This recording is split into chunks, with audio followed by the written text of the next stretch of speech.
स्वरालय परिवाराकडून प्रस्तुत होतोय. स्वरालयच्या क्लासचे तब्बल 40 शिष्य एकत्र येऊन हा कार्यक्रम सादर करतायत. शिष्यांच्या स्वरांजलीतून गुरूंच्या अद्वितीय शिकवणीचा गौरव व्हावा ह्या उद्देशाने ह्या कार्यक्रमाचं आयोजन केलं आहे. सरांनी सगळ्या बॅचेसला अतिशय कल्पकपणे सप्तस्वरांची नावं दिली. ऋषभ, गंधार, निषाद, धैवत, मध्यम, पंचम ह्या सगळ्या आमच्या बॅचेस. ह्या सगळ्या 7 बॅचेस मिळून 7 वेगवेगळ्या थीम्स घेऊन आज आम्ही तुमच्या समोर आलो आहोत. ही सप्तस्वरांची स्वरांजली तुमच्या समोर समर्पित करण्यासाठी. प्रत्येक गटाला मिळालेला विषय वेगळा आहे, त्यामुळे प्रत्येक गटाचं सादरीकरणही वेगळं आहे. आपल्या गटाच्या थीमचा अभ्यास करून आम्हाला उमजलं समजलं तसं गाणं आज आम्ही तुमच्या समोर सादर करणार आहोत. स्वरालयचा हा वेगळा प्रयोगच आहे असं म्हणायला हरकत नाही. आपापल्या थीमप्रमाणे स्वरालयची सगळी मंडळी वेगवेगळ्या वेशभूषा करून सुद्धा इथे आलेली आहेत. या सगळ्या ग्रुप्समध्ये एक ग्रुप जरा अधिकच आयडेंटिकल स्टेजवर असलेला दिसतोय. मला असं वाटतं ह्या सगळ्यांना महाराष्ट्राचा जरा खास अभिमान आणि मराठीवर जरा विशेषच प्रेम आहे. अर्चना, बरोबर आहे का? अर्थातच आपली मराठी संस्कृती आहेच पुढे तशी. हा लोकगीतांचा लोकसाहित्याचा अनमोल असा ठेवा पुढच्या तरुण पिढीपर्यंत पोहोचवणं हाच तर आपला खरा उद्देश आहे ना. आणि तसंही मराठी संस्कृती आणि संगीत यांचं एक अतूट असं नातं आहे बरं का मंडळी. म्हणजे बघा ना, दिवसाची सुरुवात भूपाळीने छानशी होते, नंतर सूर्योदय, पक्ष्यांचा किलबिलाट, कोंबड्याची बाण आणि त्यातच मूळ रागाचे स्वर असलेली भूपाळी म्हणजे परभणीच म्हणायची ना मंडळी. मग आपण गाऊया एक छानशी भूपाळी.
डोक्यावर मोरपिसांची टोपी, गळ्यात कवड्यांच्या माळा आणि हातात चिपळ्या, ही तर आहे वासुदेवाचीच वारी.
थांबा ना जरा. एक मिनिट आहे ना, काहीतरी अडचण आहे वाटतं. जरा माईक. तिकडे जाऊ. काय झालं ताई? या इकडे. केव्हाची वाट बघ. तुमची ओवी झाली, तुमची भूपाळी झाली, तुमचं गोंधळ झालं, पण मराठीचा जो आपला संस्कृतीचा जो ठेवा आहे लावणी ऐकणार आहात का तुम्ही? आहे ताई. नाही म्हणजे आम्ही त्याच्यासाठी मी वाट बघते मी केव्हाची, तर थांबू की नको? थांबा ताई, जरा दमाने घ्या. जरा दमाने घ्या, वाईच बसा की लावणी पण होती अर्चना. होऊन जाऊ दे बाई आधी लावणी.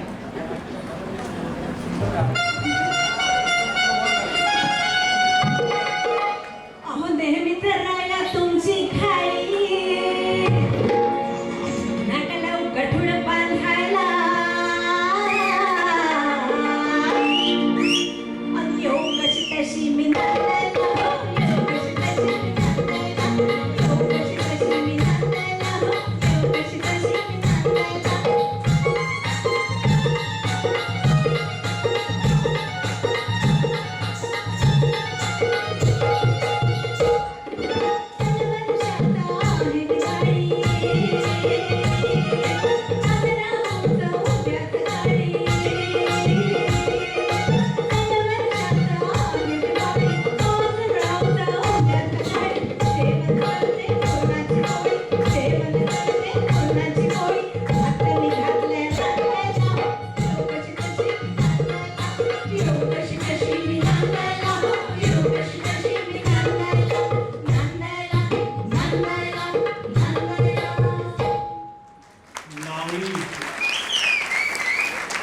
लावणी म्हणजे महाराष्ट्राची शान, मराठी माणसाची जान.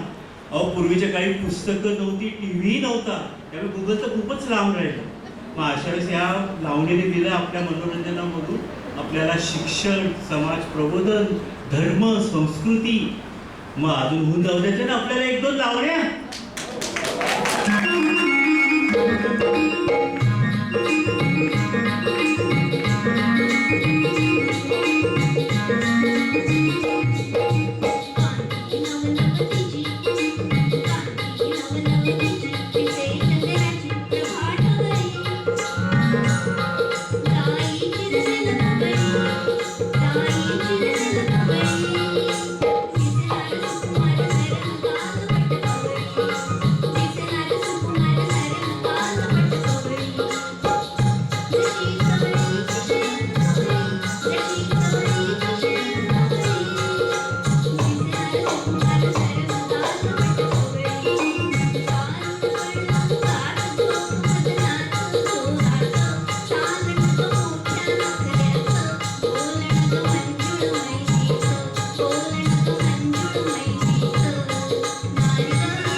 तुला पदरच सांगत नाही, गाणं ऐकू आली कोल्हेकुई.